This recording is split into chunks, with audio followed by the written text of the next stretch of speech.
सभागार में उपस्थित समस्त महानुभाव, विशेष रूप में हमारे बीच में किसान मित्र जो उपस्थित हुए हैं, और सर्वोपरि हरवीर जी,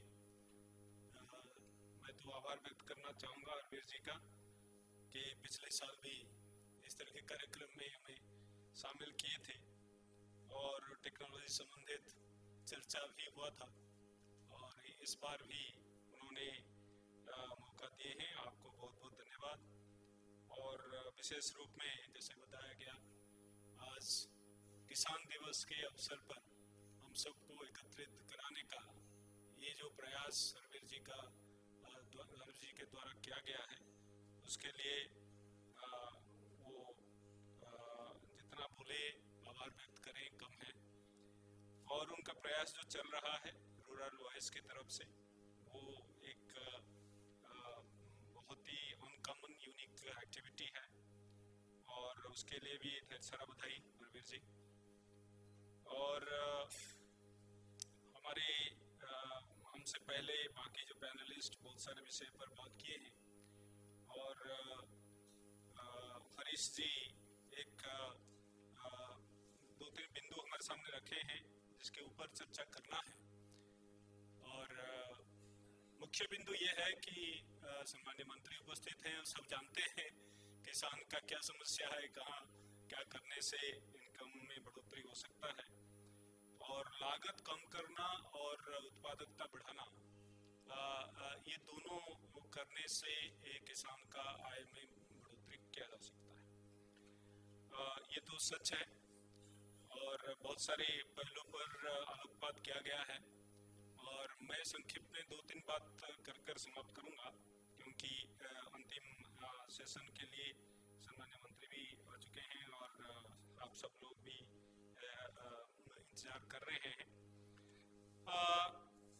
हरीश जी बहुत बढ़िया एनालिसिस, जो गन्ने की किस्म 238 और बाकी गन्ने की वजह से जो क्रांति आई चीनी उत्पादन में, बढ़िया एनालिसिस हरीश जी कर रखे हैं। और आप में से कई लोग देखे भी होंगे वो एनालिसिस, बहुत बढ़िया डॉक्यूमेंट है, डिटेल एनालिसिस है। और ये 238 सम्माननीय मंत्री जी इसकी काफी प्रशंसा भी करते हैं, इसके बारे में बात भी करते हैं, और सम्माननीय हमारे वैज्ञानिक डॉक्टर बक्सीराम जी का भी काफी सराहना करते हैं। और ये एक उदाहरण है कि कैसे टेक्नोलॉजी किसान का आमदनी बढ़ा सकता है उत्पादकता को बढ़ाते हुए। और ये 20 टन से ज्यादा उत्पादकता, पहले जो किस्म थे उसमें से ये ज्यादा उत्पादकता, 20 टन से ज्यादा और अधिक उत्पादकता देता है प्रति हेक्टर। और ये बड़े पैमाने पर इसका टेस्टिंग हो रखा है, और किसान के खेत में भी किसान को मिला है। और जो 200 टन की जो बात कर रहे थे, 200 टन से ज्यादा भी किसानों को मिलता है। कई उदाहरण है, तो ये इस तरह के कई उदाहरण बाकी है, मैं उसमें नहीं जाऊंगा। लेकिन ये बात जो बताया गया ये बिल्कुल सही है कि हमारी वैरायटी डेवलपमेंट पाइपलाइन और सुदृढ़ होना चाहिए, ताकि हम लगातार इस तरह के किस्म लाते रहे, ताकि उसमें कई प्रॉब्लम भी आते हैं बाद में, कभी रेड की ससेप्टिबिलिटी हो और कुछ समस्याएं हो, क्योंकि ये किस्म जब 10 साल लगता है, बड़े एरिया में ज्यादा एरिया में लगता है, कुछ ना कुछ समस्या सामने आते हैं। तो उसमें और आगे उसका उत्पादकता बढ़ाने की क्या संभावना है, या वो सीलिंग को तोड़ना बहुत मुश्किल है, नामुमकिन है, ये पता नहीं। विज्ञान तो अपना रास्ता ढूंढता रहता है, बट उसी दिशा में प्रयास होना चाहिए, हो भी रहा है। शुगर केन ब्रीडिंग इंस्टीट्यूट के द्वारा जो कोयम्बटूर में है, ये प्रयास जारी है। और अभी एक उदाहरण आया है सामने कि ये कर सकता है, उसे ज्यादा पैदावार दे सकता है, और खेत में जब जाएगा फिर टेस्टिंग होगा तो पता चलेगा। तो ये एक नया किस्म आया है। लेकिन किस्म एक, जैसे वानवाला साहब बता रहे थे, एक तो हो गया उत्पादन, लेकिन किसान का आय में बढ़ोतरी लाने के लिए कई उपाय है, और सारे के बारे में आलोकपात किए हैं। मैं दो तीन उदाहरण देकर समाप्त करूंगा।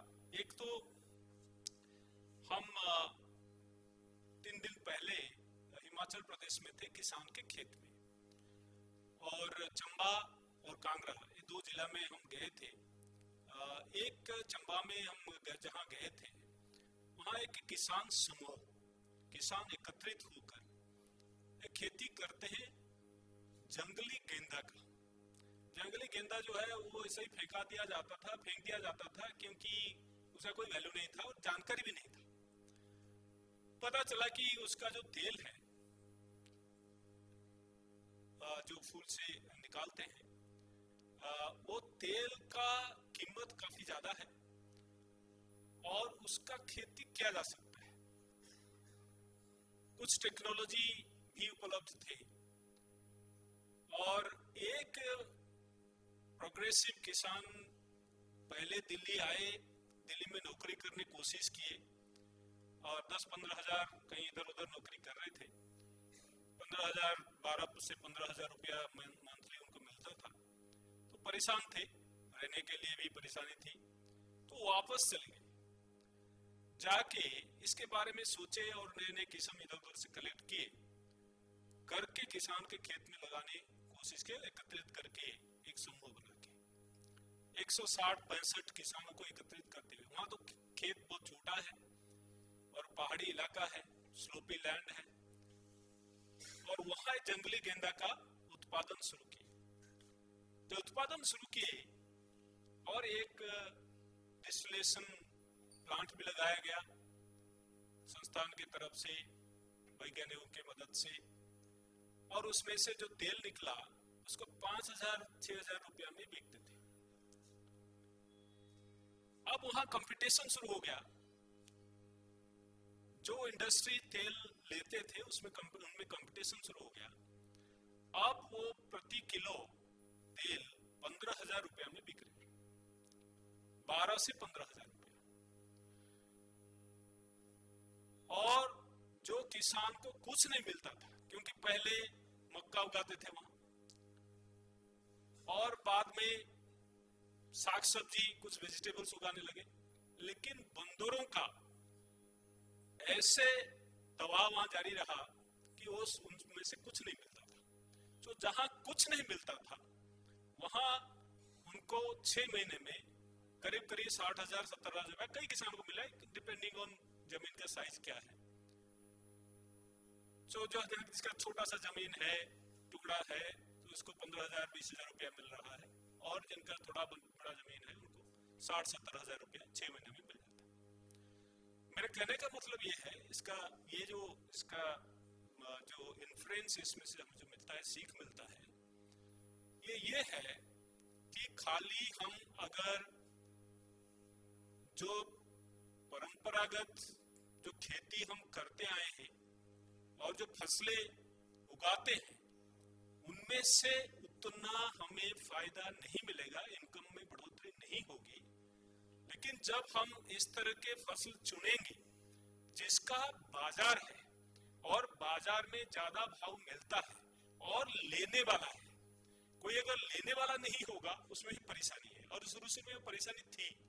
जब कंपटीशन हो गया उनको ज्यादा पैसा मिलने लगा, और सामूहिक रूप से जब एकत्रित हो गए, क्लस्टर में काम करते हैं और किसान का जो पावर बढ़ जाता है और बार्गेनिंग पावर, और ज्यादा पैसा उसको मिलता है। तो एक सिंपल उदाहरण देकर मैं ये बताना चाहता हूँ, मेरे किसान मित्र यहाँ उपस्थित हैं, जो हमें डाइवर्सिफिकेशन की दिशा में जाना होगा। प्राइमरी प्रोसेसिंग एटलीस्ट हमें करना होगा अपने खेत में, जहां जहां जो जो संभव है, और जो वैल्यू एडिशन उससे होगा प्राइमरी प्रोसेसिंग के बाद, उससे ज्यादा कीमत हम बाजार में मिलेगा, और बाजार उसके लिए भी तैयार हो जाता है। और ये अंतर्जातिक स्तर पर इसको गेंदे की जो तेल है उसको बेचने का भी ये मौका मिलता है और मिल रहा है, तो इसीलिए उनको ज्यादा रिटर्न्स मिल रहे हैं। तो इनकम में बढ़ोतरी हुई, जो कुछ नहीं मिल रहा था अब इनकम बढ़ गया। और एंगेजमेंट बता रहे थे यूथ के बारे में, यूथ एंगेजमेंट जबरदस्त हुआ है। युवा वर्ग जो यहाँ शहर में आना चाहते थे अब वहीं रहने लगे हैं और करने लगे। एक उदाहरण है, लेकिन इसको रेप्लिकेशन करके और स्केल अप करने की आवश्यकता है। और इंफ्रास्ट्रक्चर फंड को यूज करे और कैसे भी करे, उसको करने की आवश्यकता है। और राज्य सरकार के लिए एक एक भी उदाहरण है। सो राज्य सरकार और केंद्र सरकार के लिए एक जो व्यवस्था बनी है पायलट के रूप में, और इसको रेप्लिकेट करने की आवश्यकता है। ये एक उदाहरण है। इस तरह के हमारे आईसीआर की तरफ से डबलिंग फार्मर्स इनकम के लिए काफी प्रयास किया गया कृषि विज्ञान केंद्रों की तरफ से, और काफी गांव अपनाए, गोद लिए और प्रयास किए। 75,000 किसान का डबलिंग का वो रिकॉर्ड अपने डॉक्यूमेंट किए हैं, रिकॉर्ड बनाए हैं। उसको एनालिसिस करके उसका जो समरी है उससे ये पता चला कि हम एक तो लागत कम करना है और विविधीकरण करना है, पैदावार बढ़ाना है, ये सब इकट्ठी होना है। और खाली विविधीकरण से आपका किसानों का आमदनी में दुगुनी, तीन गुनी, चार गुनी भी हुई है कई जगह। और ये कैसे हुआ? हमें वो डॉक्यूमेंट ये बताता है, जो एनालिसिस किए हैं 75,000 का किसानों का जो दुगनी हुई है, ये बताता है कि सबसे ज्यादा योगदान हॉर्टिकल्चर का रहा। और हॉर्टिकल्चर में हाईटेक हॉर्टिकल्चर, जहां आप पॉली हाउस बना के किसानों ने एक्सोटिक वेजिटेबल्स भी किए हैं, टमाटर किए हैं, बाकी चीजें जितने जैसे होते हैं पॉली हाउस में, और उसको बाजार के साथ अपने को जोड़े हैं। और उससे किसान का आमदनी 4 गुना 5 गुना भी हुआ है। तो ये उदाहरण काफी है, वो डॉक्यूमेंट में सारे उसमें लिखा गया है, आप पढ़ सकते हैं। अंग्रेजी में है, उसका हिंदी किया जा रहा है मेरे ख्याल में, और आ जाना चाहिए। तो ये हमें ये दूसरा बात एग्जाम्पल बताता है कि हमें विविधीकरण करते हुए किसान का आमदनी बढ़ा सकते हैं। और वहाँ ये काफी एग्जाम्पल, आप भी कोई किसान भाई यहाँ मित्र उपस्थित होंगे जो आपका भी ये अभिज्ञता होगा, एक्सपीरियंस होगा करते हुए। तीसरी बात है बताना चाहूंगा, और डिटेल्स में नहीं जा रहा हूँ, बहुत सारे एनालिसिस उसमें किया गया है और जो चाहे पढ़ सकते हैं, देख सकते हैं। और उसमें हॉर्टिकल्चर के बाद योगदान था पशुपालन, विशेष रूप में जहां जहां पानी की अभाव है, और बकरी और भेड़ की खेती जो पालन किए हैं उससे फायदा हुआ है, और किसान के आमदनी में काफी बढ़ोतरी हुई है। मेरी उसमें डिटेल्स में नहीं जाता हूँ। और तीसरी बात मैं बताना चाहूंगा उदाहरण तौर पे कि हमारे किसान मित्र अभी पिछले साल 1-2 साल में जैसे तापमान में वृद्धि हो रही है अचानक, और गेहूं के पैदावार में काफी गिरावट आई, 20% तक गिरावट आई पैदावार में गेहूं के पंजाब में। और काफी जिला में हमारे एनालिसिस किया गया कृषि विज्ञान केंद्रों के द्वारा, डेटा लेते हुए एनालिसिस करते हुए 20% तक गिरावट पाया गया। और उसमें एक चीज जो उसमें मददगार साबित हुआ, वो हुआ हैप्पी सीडर का व्यवहार गेहूं का बुआई के लिए, और राइस स्ट्रॉ, धान की जो पराली है उसको मल्चिंग के रूप में व्यवहार। ये करते हुए 1 से 2 इरिगेशन का बचाव किया गया। ये लागत जो होता है ना, बता रहे थे लागत को कैसे कम किया जा सकता है। सही टेक्नोलॉजी का इस्तेमाल करें, जरूर हम लागत में कम कर सकते हैं। और ये एक उदाहरण है, और काफी किसानों का ये डॉक्यूमेंटेशन है, उनका एक्सपीरियंस और डेटा लिया गया है, उस बेसिस पे मैं बोल रहा हूँ।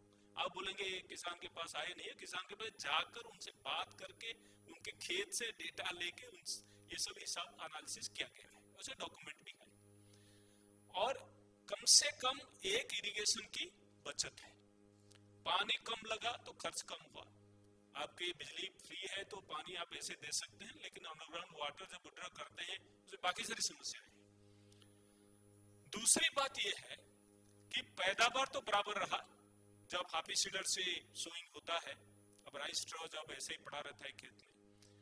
लेकिन जब टेम्परेचर बढ़ा अप्रैल में और ग्रेन का श्रिवेलिंग हुआ, पैदावार घटा 20% तक, वहां क्योंकि मल्चिंग था और मॉइस्चर जो भी वहां कंजर्वेशन हुआ, उसके चलते 5% से 7% तक कई किसानों के खेत में पैदावार में वृद्धि हुई, और वो वृद्धि जो जहां दूसरे खेत में घाटा और यहाँ बढ़ा।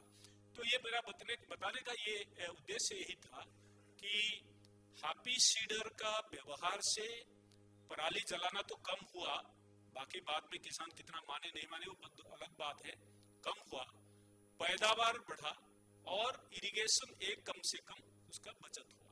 सो टेक्नोलॉजी का इस्तेमाल से, सही इस्तेमाल से हम